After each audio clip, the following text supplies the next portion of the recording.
بسم الله الرحمن الرحيم الحمد لله رب العالمين والصلاة والسلام على أشرف الأنبياء والمرسلين سيدنا محمد وعلى آله وصحبه أجمعين. Alhamdulillah, we begin our lesson in the Aqaid Nasafiyyah, the commentary of Imam Taftazani, by praising Allah subhanahu wa ta'ala for this opportunity for us to continue in these lessons, and we pray that Allah bless us with His mercy and open for us in the doors of understanding, and bless us in iman and taqwa, and protect us from all difficulties, trials and tribulations in dunya and akhirah. And may Allah subhanahu wa ta'ala bless us in husnul khatima, ameen ya rabbal alameen. Then before we begin, just a reminder that inshallah ta'ala we will enter into the 27th of Rajab, that is the significance of the occasion of the Isra and Miraj of the Prophet sallallahu alaihi wasallam. So it is going to be in our calendar this Wednesday, the night of Thursday, and inshallah ta'ala at Masjid Khalid, and we will have a talk on Isra and Miraj in English, and we will update the posters on our Facebook page, inshallah ta'ala.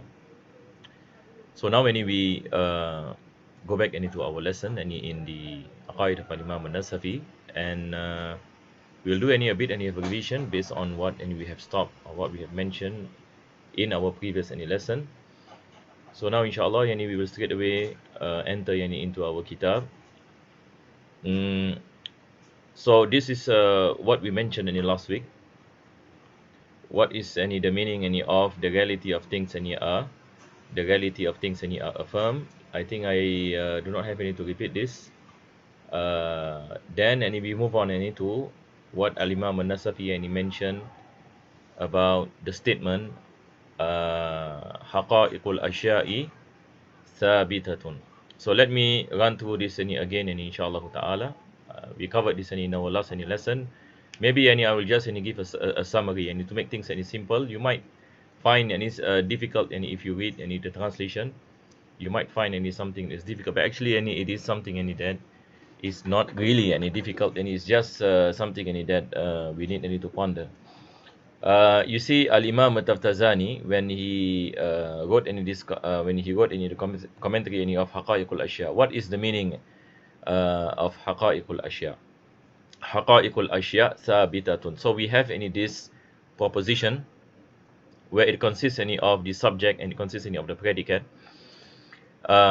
So he is explaining why Al-Imam Nasafi wrote this proposition as such, Haqa'iqul Ashya'i Thabitatun. So some people might misunderstood that this statement does not carry any benefit, in a sense that it is already known. So when you have a sentence that the predicate carries the same meaning as a subject, in the Arabic grammar, it is not mufid. Last week I spoke about in Arabic, we spoke about jumla mufida. This is exactly what he's speaking about. So Al-Imam Taftazani now he goes to speak about the linguistic aspect of the meaning of this proposition. So he's saying, do not think that Al-Imam Nasafi is coming forth with a proposition which is not mufida, which is not beneficial in terms that the predicate does not explains the subject, but in reality it explains. How does it explains? And this is basically what you see the explanation, and he gave the example of wajibul wujud mawjud, wajibul wujud mawjud. So let us look at this example of wajibul wujud mawjud. Now, when we say wajibul wujud, it goes back to the one who has necessary existence, whose existence is necessary. That is Allah subhanahu wa ta'ala. So Allah subhanahu wa ta'ala, wajibul wujud. So wajibul wujud refers to the divine, Allah subhanahu wa ta'ala. So when you use the term wajibul wujud, what is the meaning of wajibul wujud? In Aqidah, we learn wajib aqli, it means something that does not accept non-existence. So when we speak about an existence, al-wujud, that is wajib, it means it is an existence that does not any accept any non-existence, and it is always any in existence. So if it is always an in existence, an existence that does not have a beginning, does not have an ending, an existence any that cannot cease to non-existence, then what is the benefit any of saying mawjud? Any mawjud any is the khabar, that is any the predicate any that explains any the subject. So when you use any the word wajibul wujud, it is understood that it must be in existence, and because wajibul wujud cannot accept non-existence. But what is the purpose of the word mawjud? So here Al-Imam Mutaftazani is saying the sayings of Al-Imam Nasafiyyah, when he say haqa'iqul ashya' thabitatun, he say it is the same and like saying wajibul wujud mawjud. So when you say wajibul wujud and mawjud, wajibul wujud is something who's always in existence. So what is the benefit any of saying it is mawjud, that it is in existence? See, now we speak any about the benefit of affirmation. The benefit of affirmation, yani meaning when I say wajibul wujud and mawjud, I am saying any that I am any affirming and I am believing that wajibul wujud, that is Allah subhanahu wa ta'ala, is in existence. So it is an affirmation. It is an affirmation. You see, there is a difference between a person who believes and a person who does not believe. So for example, if a non-believer for example says the same thing, wajibul wujud mawjud, but he does not believe in this statement. He does not believe in this proposition, but he speaks about this proposition, but there is no affirmation. Like in mantiq we spoke about tasawwur and tasdiq. So first we have tasawwur of the meaning, and then we have the tasdiq, the affirmation. So the thing what is important here is the affirmation. So the meaning is such that we are saying that we are affirming that wajibul wujud, the one whose existence is necessary, is in reality in existence. So this is a kind of affirmation. So does the predicate gives any benefit in this situation? Yes, because it shows you that the person who speaks this proposition is telling you that it is something that he affirms to. Because now Al-Imam Nasafi, when he said haqa'iqul ashya' thabitatun, he is saying that it is based on affirmation, that it is something that is affirmed. Because as what you will find later on, he speaks about the sufusta'iyah. There are people out there who does not affirm about the existence of realities. People who negate the existence of reality. So Al-Imam Nasafi is saying that the realities their existence are affirmed, that we affirm the existence of those realities. So this is basically a summary of what he is saying. So that is why he say rubbama yahtaju ila al-bayan. When he say wajibul wujud mawjud wa hadha al-kalam mufid, he said when you say wajibul wujud mawjud, the one whose existence is necessary, is in existence, despite necessary existence must be in existence, he said hadha al-kalam mufid, that this proposition is a proposition that gives benefit, because it tells you that the person who is saying this is saying that I affirm to this statement, I affirm to this proposition. Rubbama yahtaju ila al-bayan, but it is in need of explanation, because if people do not know the explanation, people might misunderstand that it does not give any benefit, because it is something that is known. Walaysa mislu qawlika as-sabitu sabitun. And then he said that it is not the same as saying as-sabitu sabitun, something that is sabit in existence is in existence. Something is in existence, this is different. If for example a person says for example that I am in existence, or a person says that my existence is existence. So it goes back to the same thing, correct or not? It goes back to the same thing. Wala mislu qawlihi ana abu najmi wa shi'ri. And likewise he says there is a poem of a person by the name of Abu Najm. He says shi'ri. ana Abu Najm wa shi'ri. If he is saying, and for example, my poem and is my poem, and it doesn't make sense. I mean, it doesn't gives any benefit. It doesn't give benefit unless if there is bayan. If there is bayan, any meaning there is an explanation. Why he is saying this? What is the explanation behind when he say shi'ri? Yani for example, if I say the word shi'ri, and literally it means my poem is my poem. My poem and is my poem. And what is this benefit? In order for me to make this statement mufid, yani a beneficial statement, I have to interpret. I have to explain. How do I explain? And for example, I said, if I am what I meant by saying my poem is my poem, meaning my poem is the best. My poem of all poems cannot be equivalent to any other people's poetry. So as though my poem is exclusive. So in a sense that I say my poem, it speaks about exclusivity. Then it is of any benefit. Meaning there is a meaning. The what you call it, the khabar explains the mubtada. The predicate explains the subject. Then it is mufid. But for the sake of me saying my poem is my poem. So if a person asks me, what do you mean by my poem and is my poem? I say this is my poem and it's my poem. So in this case it doesn't give any benefit. So this a bit technicalities pertaining to the construction of sentences in the Arabic language. على ما يخفى وتحقيق ذلك أن الشيء قد يكون له اعتبارات مختلفة. طيب, now Al-Imam Taftazani speaking about something else. Now he goes to speak about when we speak about things, الشيء.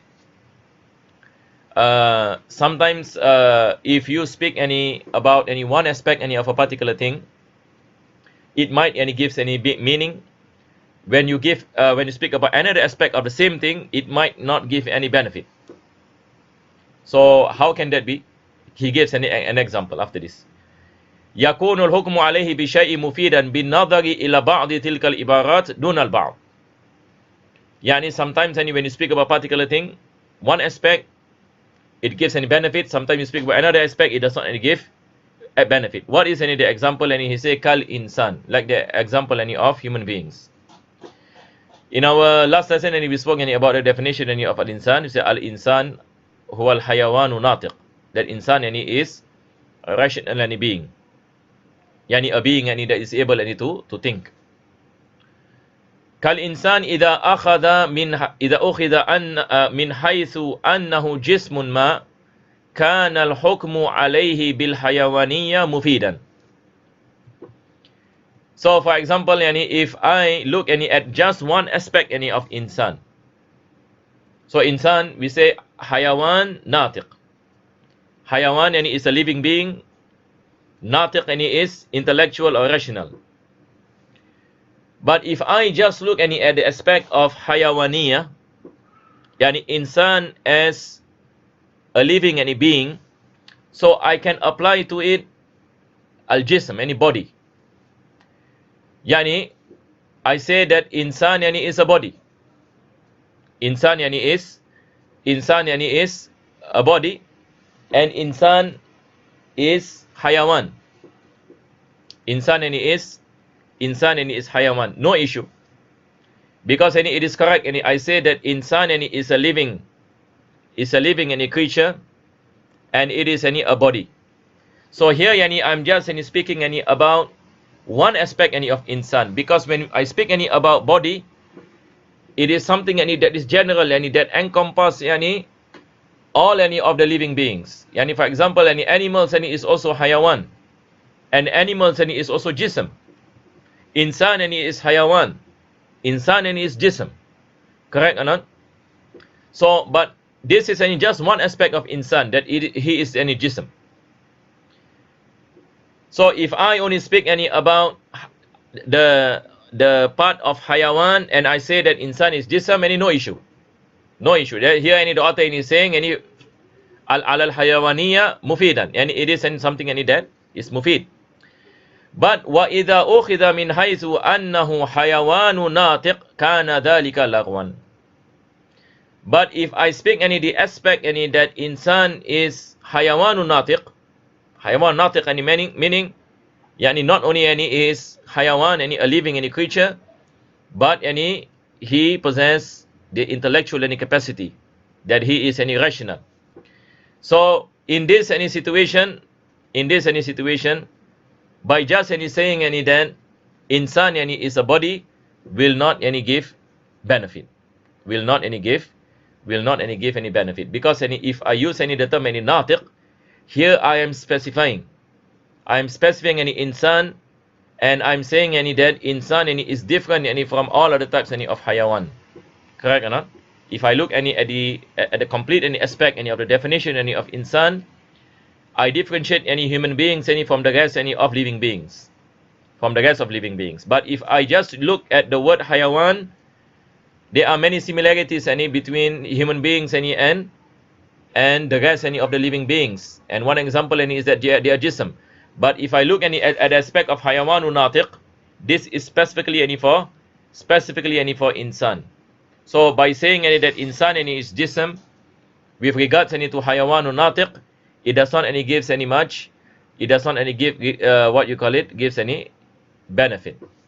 So this is any what any the author any is trying any to say is that sometimes any you use any part any of the description any of a particular any reality or particular thing, that it can any gives any benefit, but sometimes any it does not any gives any benefit. So we have any to look any at how any it is mentioned. So that is why going back into what we mentioned any before this also, when we speak about haqa'iqul ashya, yani we speak any about the definition any in terms any of al-had, the complete any definition, where it encompasses any the essence any of that particular particular thing, so that yani it is something any that is established any in its reality, and something any that is explained in terms any of the reality any of its essence, rather than any you use any a partial any definition, because any partial any definition any can be applied to certain any aspects any but not in other aspects. So let us any just read any the translation that you have. So the translation here any says the verification any of this lies in the fact that the thing may have different aspects to be taken into consideration, and applying upon it the classification of a thing may be beneficial when looking at some of those aspects to be taken into consideration in exclusion of others. For example, a human being, when taken from the aspect of being a body, applying any upon him the level of animality, any haywaaniyah, gives any beneficial information. But if taken any from the aspect of him being again, it is a what you call this is not correct. This is any an intellectual any being. This is any a better any translation. But here any you see he said talking any animal ala kulli hal. Then the application any of that label any will be futile, any meaning not of benefit. So I hope any it is clear any inshallah ta'ala. So now any we enter any into our lesson any today. Actually the last part we have not any spoke any about it last week. The part any earlier that we mentioned about any the benefit any of some any sentences. So now any we will go any to the next part, where he mentioned wal ilmu biha. So the Aqaid Nasafiyyah in it says haqa'iqul ashya'i thabitatun wal ilmu biha mutahaqqiqun. This is what Al-Imam Nasafiyyah is saying. So Al-Imam Taftazani will explain. So we have mentioned any about the meaning of haqa'iqul ashya. What is any the meaning any of the reality any of things any are affirmed, yani in their existence, in terms any of their essence. So we do not any reject what you call it the existence any of realities. Any realities any are in existence, and it is based on affirmation. It is based any on any affirmation. Wal ilmu biha, and knowledge any biha regarding it. Ha any goes back any to haqa'iq. Ha any goes back to haqa'iq, and even though later any Al-Imam Taftazani any will say there is a weak any opinion that says any something else, but he mentioned the prevailing opinion first. Wal ilmu biha, and knowledge about it, about those realities. Because there are people who reject the existence of realities. And number two, you have people who does not reject the existence of realities, but they are saying that it is impossible for us to know al-ilmu biha. It is impossible for us to know those realities. We do not have any knowledge of those realities. Clear? So here Imam Taftazani is rebutting two schools of thought of the main schools of thought of Sufusta'iyah, which inshallah ta'ala we will mention in greater detail afterwards when he speaks about them. But here he is basically saying that there are two types of people. Number one, there are people who reject the realities, by saying there is no such thing as truths and realities. We spoke last time also about the a truth and a statement and the correspondence of truth, and how it corresponds to the reality, and so on and so forth. So there are people who reject all these theories, and likewise they reject the existence of realities. And you have another group of people who reject the knowledge of these realities, and by saying that we do not have the ability to know about these realities. These realities may be in existence, but we do not know. So there is a difference between the two. So number one, total rejection. Number two, rejection in terms of the inability to know. So I hope it is clear, inshallah. So Al-Imam Taftazani is rebutting both. So number one, he rebuts those who reject the existence of realities, and now he is speaking about the knowledge of those realities. Wal ilmu biha, he said bil haqaiqi. So the ha goes back to haqaiq, the reality.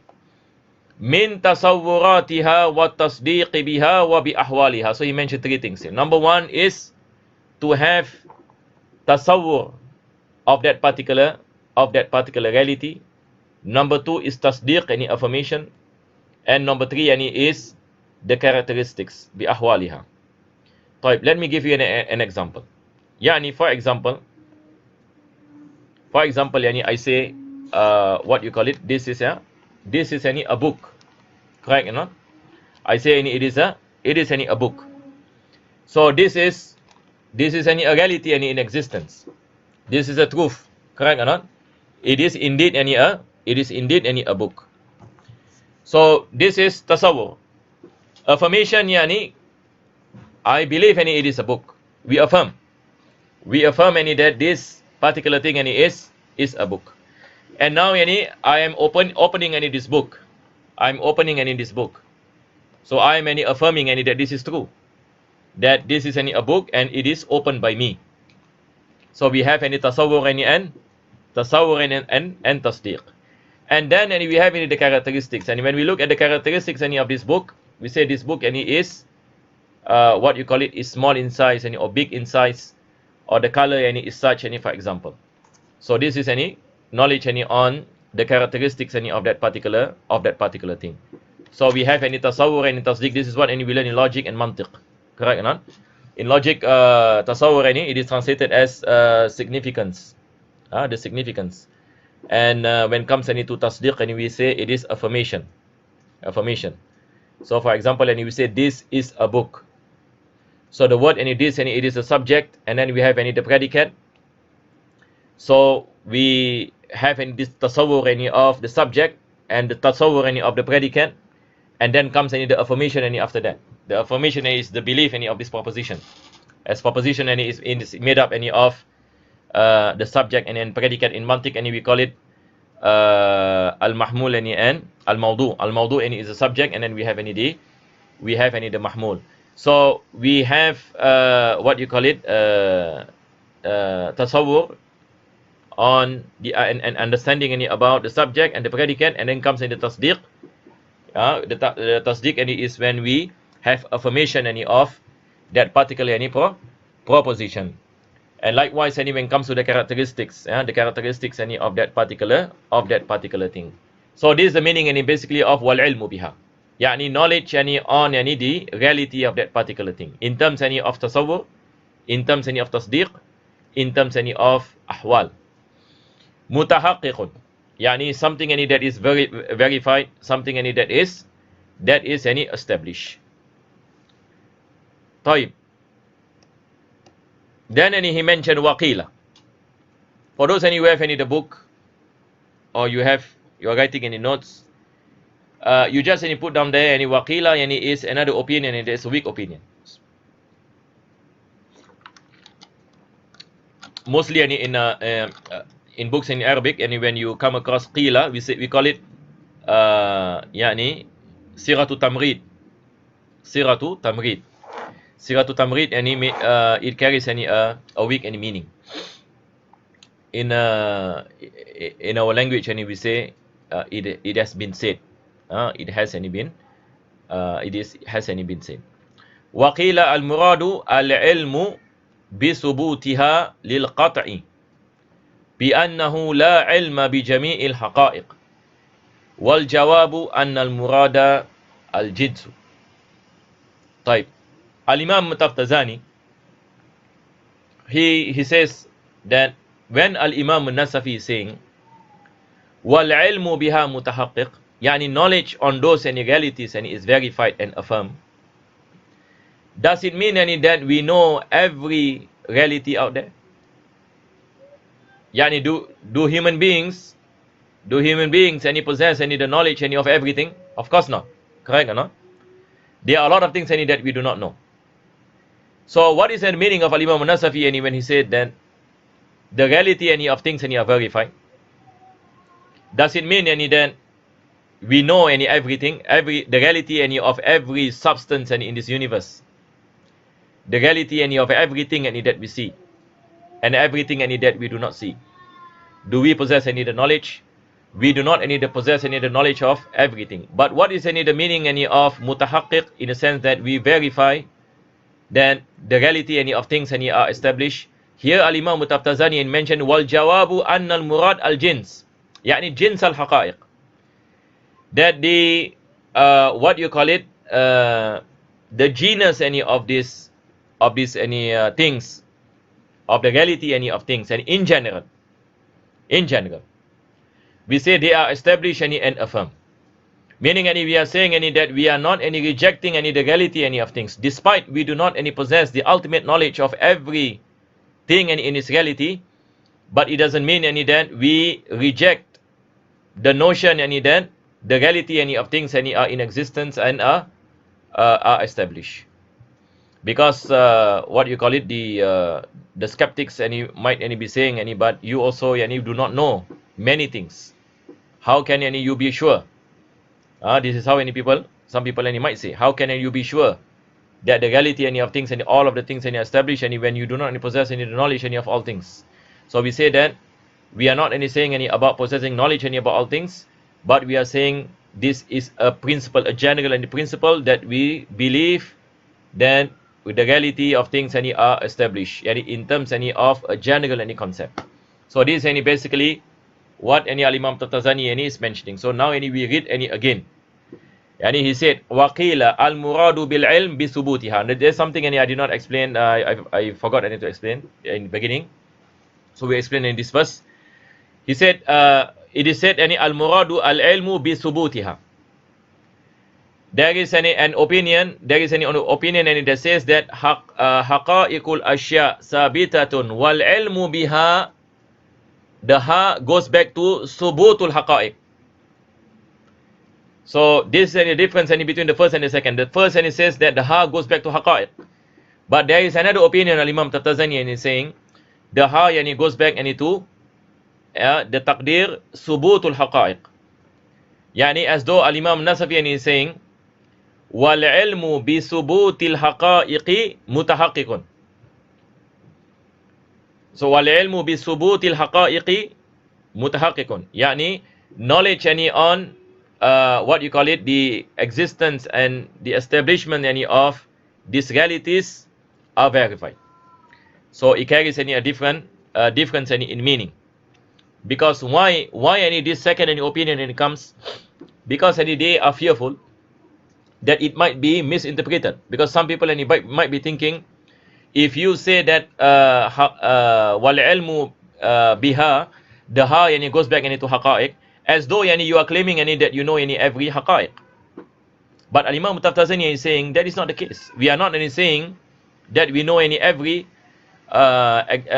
thing in its reality, and in what you call everything's every things in its reality. We are not saying that we know everything, but we are saying that we believe in the establishment and the establishment and the affirmation of the realities in terms of its general concept, in terms of its general concept that it is established.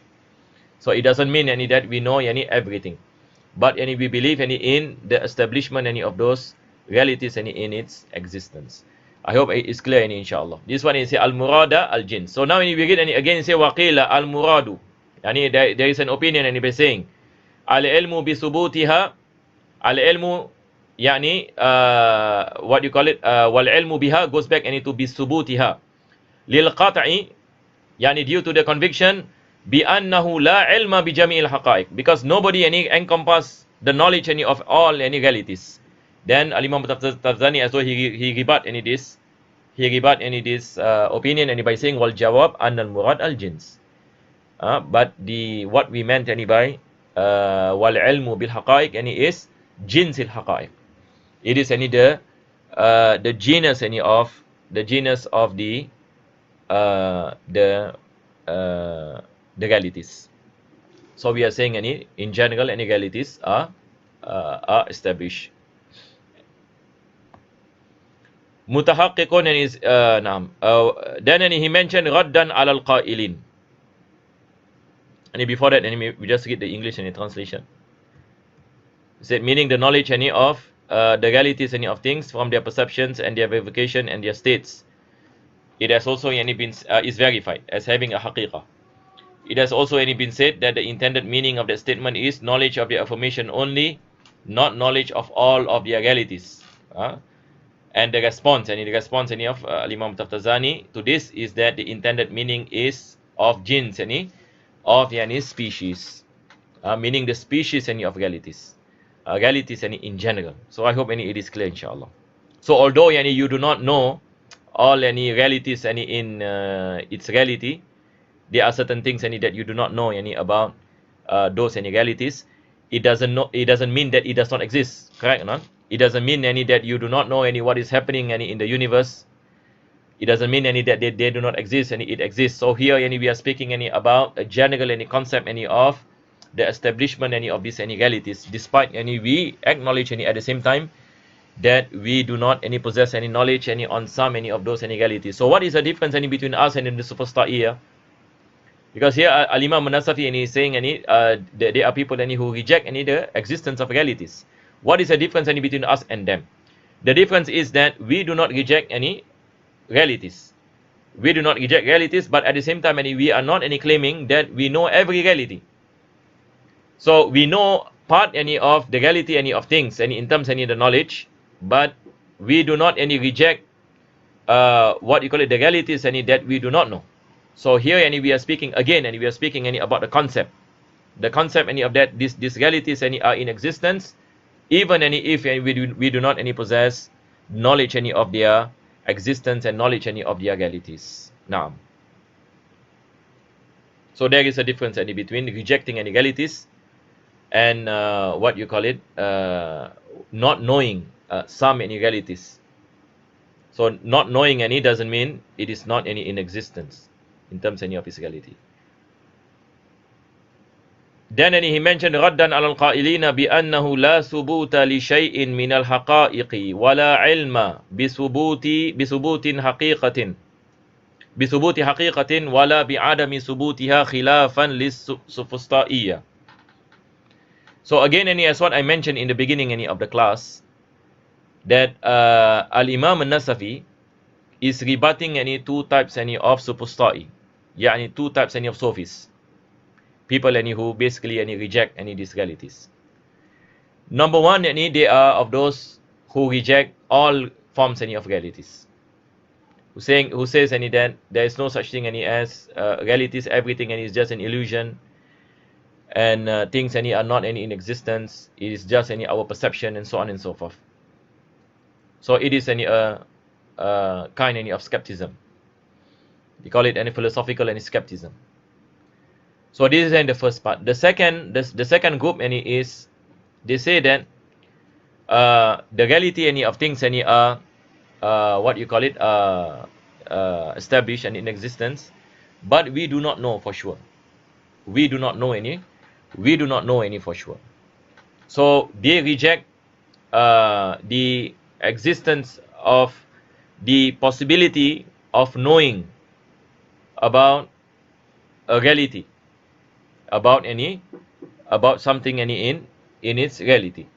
So this is any the second group any of people. So that is why Al-Imam Al-Taftazini is saying raddan ala al-qailina bi annahu la thubuta li shay'in min al-haqa'iq. So this is any the first group, because any they are rejecting any all forms any of realities.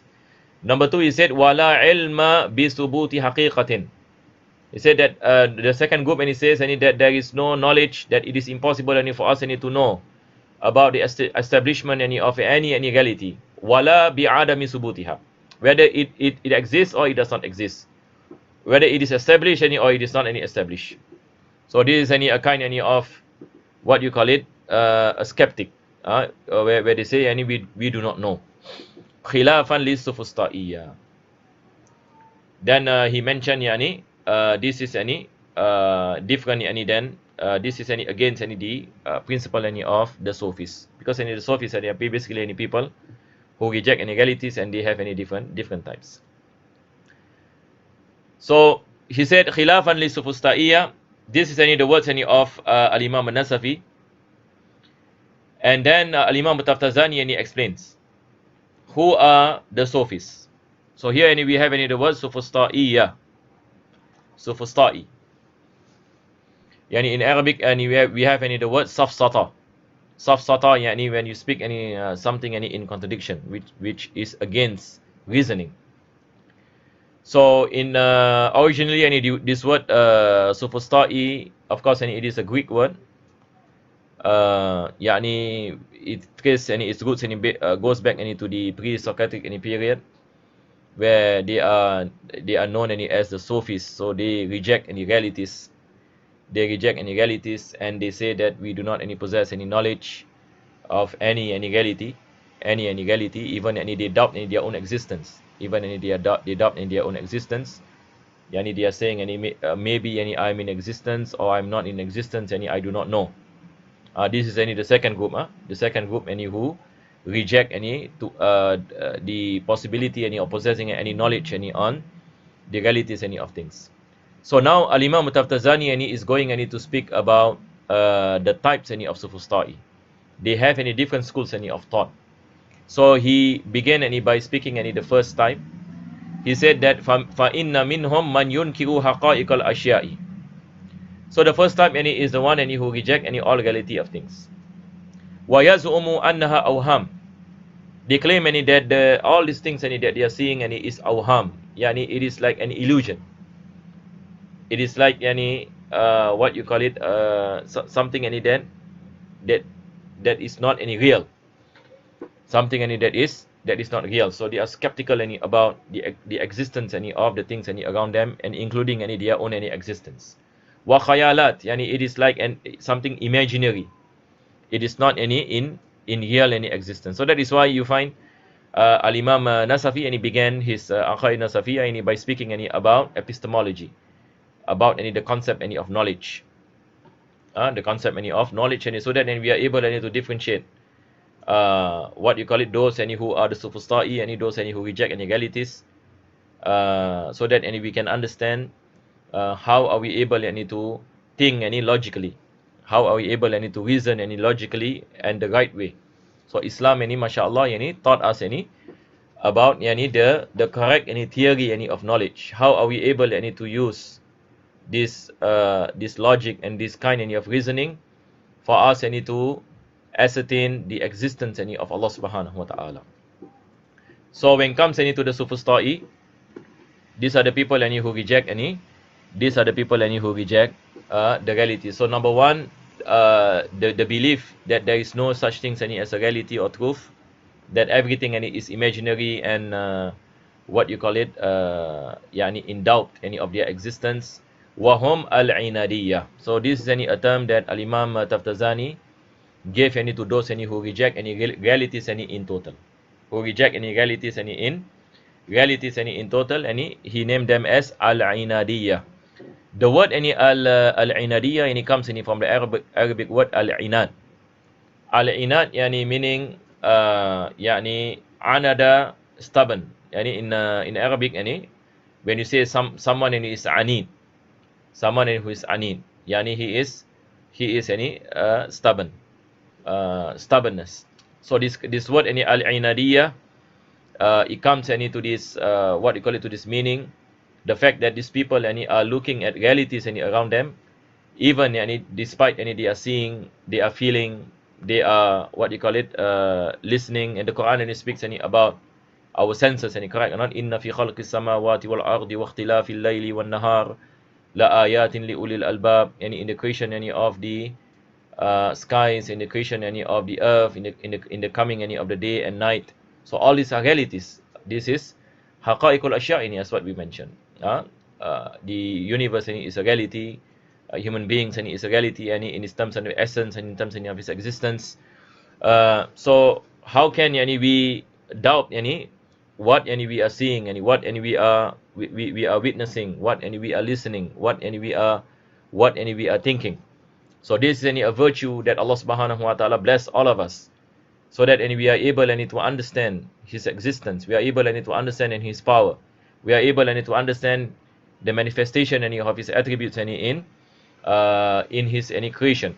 But if a person, for example, despite Allah gave him the eyes to see, despite giving the ears to hear, but he's saying that what you call it, none of these realities are in existence, and nothing is what you call it, established, despite he is witnessing. So this is a kind of stubbornness, that you are witnessing yourself and you are denying it. So it is what you call it, a characteristics that comes from the evil self of human beings, that we deny the things that we have witness. Wahum al-inadiyah. Wa minhum, and then he speaks about the second type of sophistry. Wa minhum man yunkiru subutaha. So this is the thing that we mentioned before this. The first, we speak about the people who reject all forms of realities of things. Number two, there are people who reject knowledge of having the knowledge of those realities. So as though they are saying there might be reality, and it is like a skeptical position. There might be reality, but we do not know for sure. That we do not know.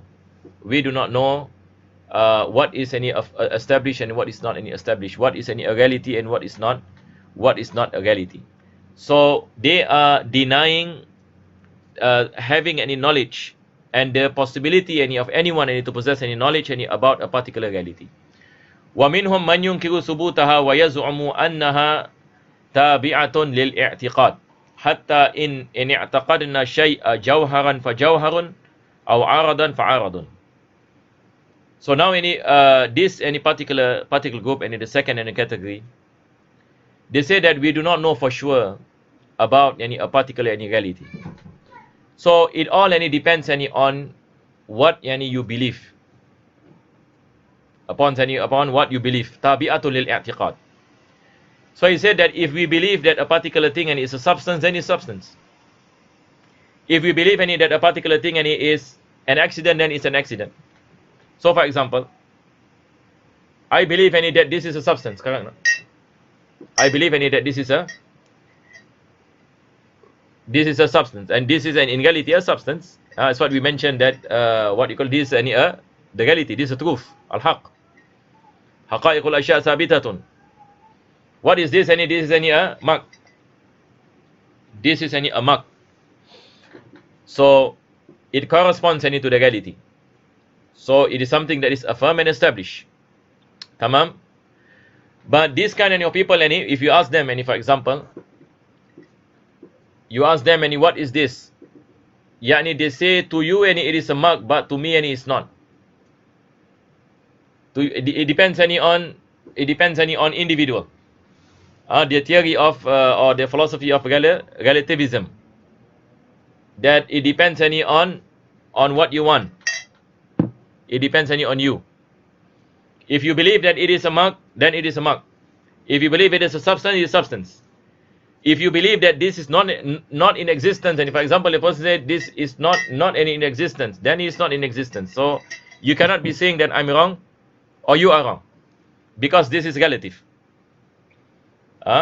This is subjective. It is not any objective. It depends on our i'tiqad. It depends on what we believe. And likewise, you find for example, even in our Islamic sphere, you have people, for example, even they adopt this philosophy in the Islamic sciences. Yeah, like in fiqh, for example, some people nowadays they can say that to me this particular thing is haram, but to you it's not haram. To me it's wajib, but to you it's not wajib. But it's okay. I might be right and you might be right. So all of us we can have our own opinions. So this is what you call it. This is one of the influence of some Muslims when they read Western philosophy, and they are what you call it influenced by this safsata, by this safsata, as what we mentioned, the theory of relativism. To you it is right, but to me it might be not right. And likewise in the sexual revolution nowadays, about this LGBT. Nowadays people are saying for example that what you call it, I might be a boy, I might be not. So I do not know whether I am a boy or I am a girl. You might perceive me as a boy, but to me I'm a girl. So now it becomes relative. So a person he might have a body of a boy, but to him he is not a boy. So now, if you do not know this philosophy, and you might be thinking that what are these people talking about? But in reality it is a philosophy. It is a Superstai. This is what Al-Imam, one of the examples Al-Imam Taftazani is saying. He gave an example of substance, jawhar, that we say that this is a substance. Say to me this is a substance, but to you is an accident. Accident meaning like the color, for example, or the size, that it is not in essence. So it depends on what you believe or you want to believe. Aw qadiman fa qadimun. If you say that God is qadim, then he's qadim. If it's hadith, then hadith. So to me he's qadim, but to you is hadith, but it's okay. I might be right, or you might be right, or I might be wrong. We do not know for sure.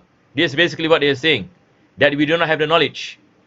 We do not have the knowledge that is affirmed. So everything is based on skepticism. Everything is based on skepticism. So this group he call it fahum al-indiyah. Al-indiyah. Indiyah it comes from the word indi. To me. To me it's like this, and to you it's like that. So there's no reality. So the reality is subjective. It is relative. Correct or not? So we find that nowadays a lot of this is happening in the Western world, and also in our country, for example, also amongst Muslims, and even in Aqidah also we have this concept of relativism. Nowadays people are saying, for example, to you Allah subhanahu wa ta'ala is a body, but to me Allah is not a body. You might be right and you might be wrong, or I might be right or I might be wrong. So there is no truth to it. We do not know. So this is a problem. This is a big problem that what you call it, that we are facing. So when you start to say that it is wrong, they brand you as extreme, that you are trying to what you call it, make your views obligatory upon others, because in reality they come to the state of Superstai, where they do not believe in such things as the ultimate truth. So to them the truth is relative. So when the truth is relative, you shouldn't be pretending to have the truth. I shouldn't be pretending to have the truth, because nobody have the truth. So we just believe based on what we want to believe, and what any we believe any is the truth any based on what we believe and not any based any on the truth any in its reality. So this is what you call it happening or not happening at Jama'ah. This is happening. This is happening in Aqidah, and it's happening in fiqh, and also as what I give an examples. Nowadays, any people any are saying, any for example, certain things any is wajib, but actually any is not wajib. To you any is wajib, but to me any is not wajib. So I can do any whatever I want. You can do any whatever you want. Liquor any to you is haram, but to me any is not haram. Putting on the hijab any to you is haram, but to me any is okay. So if you believe that is haram, then you put on any the hijab. But you cannot say that I'm doing any a sin, because any to me hijab any is not wajib, for example. So this is any the philosophy of India nowadays. Of course, what you call it, we have this what you call it, this theory any of relativism, and also this is any one any of the effects any of postmodernism. One of the effects any of postmodernism is that they believe any in subjectivity. So there is any no reality any of truth any out there. And then after that, and he mentioned وَمِنْهُمْ مَنْ يُنْكِرُ الْعِلْمَ بِثُبُوتِ شَيْءٍ وَلَا ثُبُوتِهِ وَيَزْعُمُ أَنَّهُ شَكٌّ وَشَاكٌّ فِي أَنَّهُ شَكٌّ. This is the third one. This is a bit any what you call it. It feels that it's very complicated, but in reality, the majority any of the West, and if you ask which one, number one, number two, or number three, and the most people any affected with the third one actually. La adriya. Nowadays, and we call it the agnostic. What you call it in here, any the Imam Taftazani, and he mentioned la adriya. La adriya, yani meaning yunkiru al-ilma bi subuti shay'in wala subutihi. Yani people are saying, and for example, I do not know. For example, we ask, is this any in existence?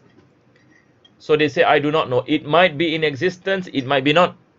It might be in existence, it might be not. So we do not know any for sure.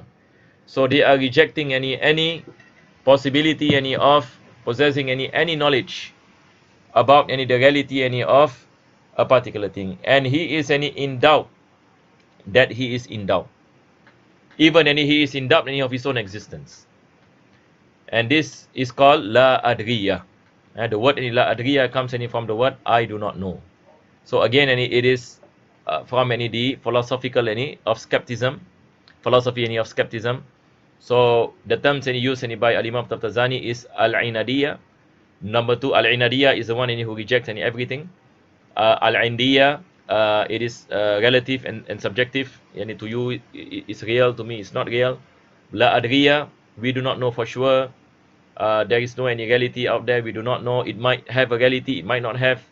So these are some of the things any then what you call it nowadays, and you find atheists, and for example, and they are saying, so they are rejecting, and at the same time also they are saying anyway we do not any possess any knowledge, we do not know any for sure.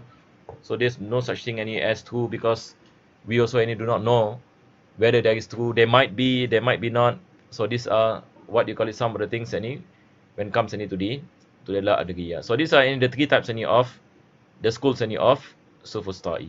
So inshallah ta'ala, any because any of time, any we will stop here, and inshallah any next week any we will continue. And for those any who are following, I will inshallah any go through the commentary of Taftazani, because any of the importance any of this commentary. And I do not know if there are some of you any who have difficulty any following, but inshallah ta'ala we pray that Allah subhanahu wa ta'ala make it easy inshallah. So even though the commentary of Taftazani and it can be very difficult, but there are a lot any of benefits any in it, and many any of the things any that we are witnessing any today are explained any by this great any Imam. Inshallah ta'ala in the future what I will do any I try to make things any more easy and break it up, and inshallah come out any with some slides and so on and so forth. Bismillahirrahmanirrahim. Alhamdulillahi rabbil alamin. اللهم صل وسلم على سيدنا محمد وعلى آل سيدنا محمد. ربنا آتنا في الدنيا حسنة وفي الآخرة حسنة وقنا عذاب النار. صلى الله على سيدنا محمد وعلى آله وصحبه وسلم. الحمد لله رب العالمين.